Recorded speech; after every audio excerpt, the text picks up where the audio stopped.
Oui, bonjour, bonjour, Bonjour. monsieur Moulin. Donc, vous êtes l'un des trois prévenus dans l'affaire du tableau de non-lieu de l'artiste Bosblo. Donc, hier, vous êtes passé à la barre. Je voulais savoir, en fait, j'aurais aimé que vous vous présentiez. Quelle plainte qui a été posée contre vous? Et vous avez aussi, vous êtes spécialisé dans les recherches, particulièrement de l'empoisonnement au chlordécone, de la molécule de chlordécone. Donc, je voulais aussi que vous en parliez. Et puis, le projet de l'exposition, s'il vous plaît. D'accord. Alors, donc, je me présente, Philippe Verdol. François Moulin, c'est le peintre de l'honneur d'artiste et Blo. Oui. Oui, c'est vrai. Moi, je suis donc organisateur de l'exposition, ne pas confondre avec le commissaire d'exposition. Donc, il y a une plainte qui a été déposée contre nous pour incitation au crime mais non suivi des faits sur la personne d'Emmanuel Macron. Eh bien, hier, en début de matinée, on a appris qu'il y avait euh, une forme de, il y avait une forme de complexité euh, dans la rédaction de nos, comment on appelle ça encore, des documents qui nous ont été envoyés. Des Bon. réquisitions Oui, oui, ou oui, des oui. chefs d'accusation. Oui, alors, donc il était indiqué d'une part qu'on était mis en examen pour cette incitation au crime, mais les textes de loi auxquels il avait été fait référence, eux à présent, ils visaient une atteinte à la sûreté de l'État. Bon, et normalement, c'est eux qui prévalent.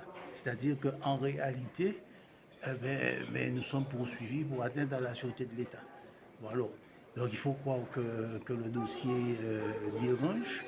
Euh, le procureur avait annoncé une erreur matérielle et les avocats ont fait remarquer que cette erreur s'était répété à maintes reprises, donc dans chacun des dossiers, ça avait été précisé, ce qui était étonnant pour des hommes de loi. Bon, alors l'idée de l'exposition, elle m'est venue suite à une intervention, une invitation que j'ai eue à une fondation qui fait du mécénat pour les artistes dans le sud de la France, la fondation Luma.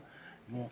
Et là, cette fondation-là, qui s'intéresse beaucoup à l'écologie, aux problèmes d'environnement, euh, elle a choisi d'associer les artistes aux travaux de vulgarisation scientifique.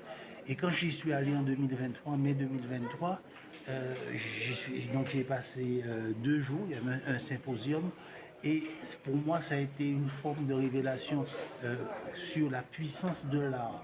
Quand j'entendais les interventions des artistes, je me suis dit que on pourrait peut-être essayer ça en Guadeloupe. Bon, Mais excusez-moi, les 2 jours, c'était une conférence, c'est sur quoi? alors c'était une conférence justement sur les atteintes, si vous voulez, à l'environnement et les solutions qui étaient possibles. Et moi, j'intervenais au titre de la pollution au chlordécone en Guadeloupe. Ok. Bon, alors moi j'avais une intervention le premier jour, je suis resté également le deuxième jour, mais ça m'a beaucoup enrichi. Et puis il y avait des expositions permanentes aussi, puisque c'était une très grande propriété. Et donc j'ai eu cette envie-là de faire l'exposition en Guadeloupe parce que pour moi, il fallait changer de paradigme. On avait déjà essayé de solliciter les politiques, on avait déjà essayé de solliciter les sachants, etc., etc. Mais rien à faire, rien à faire. Il n'y avait jamais de suite et notre voix n'était pas entendue. Donc, quand je suis revenu en Guadeloupe, je me suis adressé à différents commissaires d'exposition, j'ai dit dans le monde officiel, rien à faire, rien à faire. Les portes sont fermées. Les portes étaient fermées. Et quelques mois après, un jeune membre de notre association l'association Vie Santé, Environnement, Vie et Santé, dont je suis président, m'a suggéré de faire une intervention au CAC. Alors, le CAC était tenu par le collectif des artistes en résistance.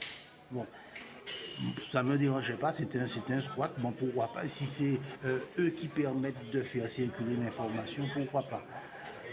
Donc nous avons rencontré quelques responsables, entre guillemets, parce que ce sont des structures, mettons des porte-paroles, ce sont des structures informelles qui ont accepté l'idée d'une exposition sur le chlordécone couplée à une série de conférences, non des conférences scientifiques aussi.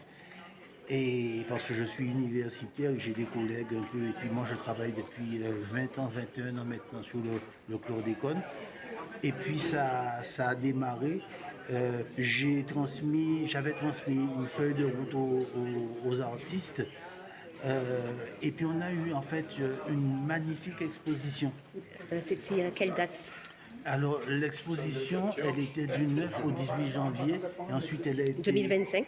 2025, oui merci. Elle a été prolongée ensuite quelques jours jusqu'au 3 février je crois. Devant le succès, il y avait plein de gens qui venaient et comme je le disais, les œuvres étaient magnifiques et je crois que nous avons eu le projet de faire un catalogue de cette exposition.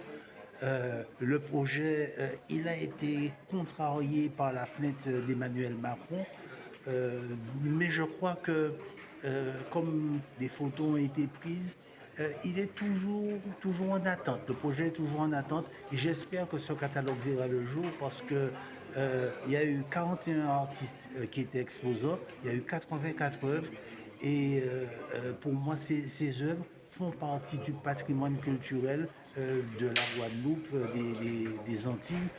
On avait eu déjà des invitations dans différentes communes pour transporter l'exposition, différentes communes de Guadeloupe. La même chose pour la Martinique. Et il faut savoir que nous avions au départ la volonté d'associer la Martinique aussi. C'est la raison pour laquelle sur le flyer, il y a la carte de la Guadeloupe, la carte de la Martinique, mais à l'époque, il y avait des mouvements sociaux en Martinique. Et le déplacement des artistes n'a pas pu se faire. Mais ce n'est peut-être que partie remise, donc on verra ça. Mais n'empêche que l'affaire du tableau non-lieu a permis quand même de relancer la question du chlordécone, de l'empoisonnement. Bien au contraire. Considérablement, et en ce sens-là, je considère que c'est un réussite. très grand succès, ouais, c'est une réussite. Alors, votre casier judiciaire est vierge. C'est la toute première fois que vous vous trouvez à la barre. Alors, comment vous avez ressenti, en fait, comment vous vous êtes senti lorsque vous avez eu la plainte et comment vous avez vécu votre présentation à la barre hier? Donc, c'était les juges, la procureure.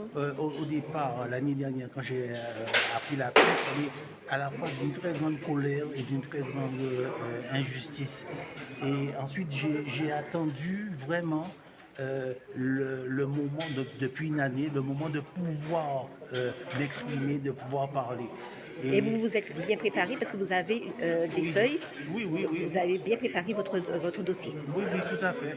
Et donc, lorsqu'on m'a fait comprendre qu'il fallait passer à la conclusion, j'ai dit pas question, pas question. Depuis un an que j'attends ce moment-là, donc pas question. Et ils m'ont laissé aller jusqu'au bout de ce que j'avais à dire, donc j'ai bien pu dormir chez moi. Et qu'est-ce que vous avez à dire par rapport à la réaction du procureur, par rapport à la réaction de la présidente et des juges, par rapport à l'ambiance qu'il y avait hier, c'était dans la salle 3 de votre présentation là-bas? Oui, je pense que ça fait partie des procès coloniaux. Ça fait partie des procès coloniaux parce qu'on ne reconnaît pas, par exemple, aux artistes la possibilité d'avoir une pleine liberté d'expression. On ne reconnaît pas à ceux qui qui sont sachant la possibilité de diffuser des informations. Et les juges, ils sont a priori dans leur rôle, donc au service justement de cet État qui nous pose problème. Et on espère qu'ils vont peut-être se ressaisir. C'est la raison pour laquelle je leur ai indiqué notamment que moi je continue à faire des interventions, par exemple à Port-la-Nouvelle, dans le sud de la France, où il y a des problèmes de chlordécone. Donc pour informer l'association qui milite, l'informer de ce qui se passe aux Antilles, ce que nous avons demandé, ce que nous avons obtenu et ce qui reste encore à faire. Bon, alors j'ai indiqué donc au juge qui était là que nous nous battons non seulement pour les populations des Antilles, mais aussi pour tous ceux qui sont en train de souffrir de ces problèmes liés au chlordécone ou autres à travers le monde et pourquoi pas en France aussi. Voilà. Donc, pour conclure, qu'est-ce que vous voulez dire au peuple martiniquais, au peuple guadeloupéen par rapport à la sensibilisation par rapport à ce crime, à cet écocide? À ces écocides, je vais mettre au pluriel. Les politiques officielles de communication, elles tendent à endormir les consciences. Sous-entendu, c'est réglé, ça va bien, tout va bien, etc. Mais en fait, comme je l'ai indiqué, nous sommes dans une deuxième phase du relargage du chlordécone à cause du glyphosate notamment. Donc il faut rester très vigilant et nos préoccupations, elles devraient aller en particulier vers les générations futures et vers les enfants. Ok. Ouais. Ok, merci beaucoup. Merci. Okay, merci.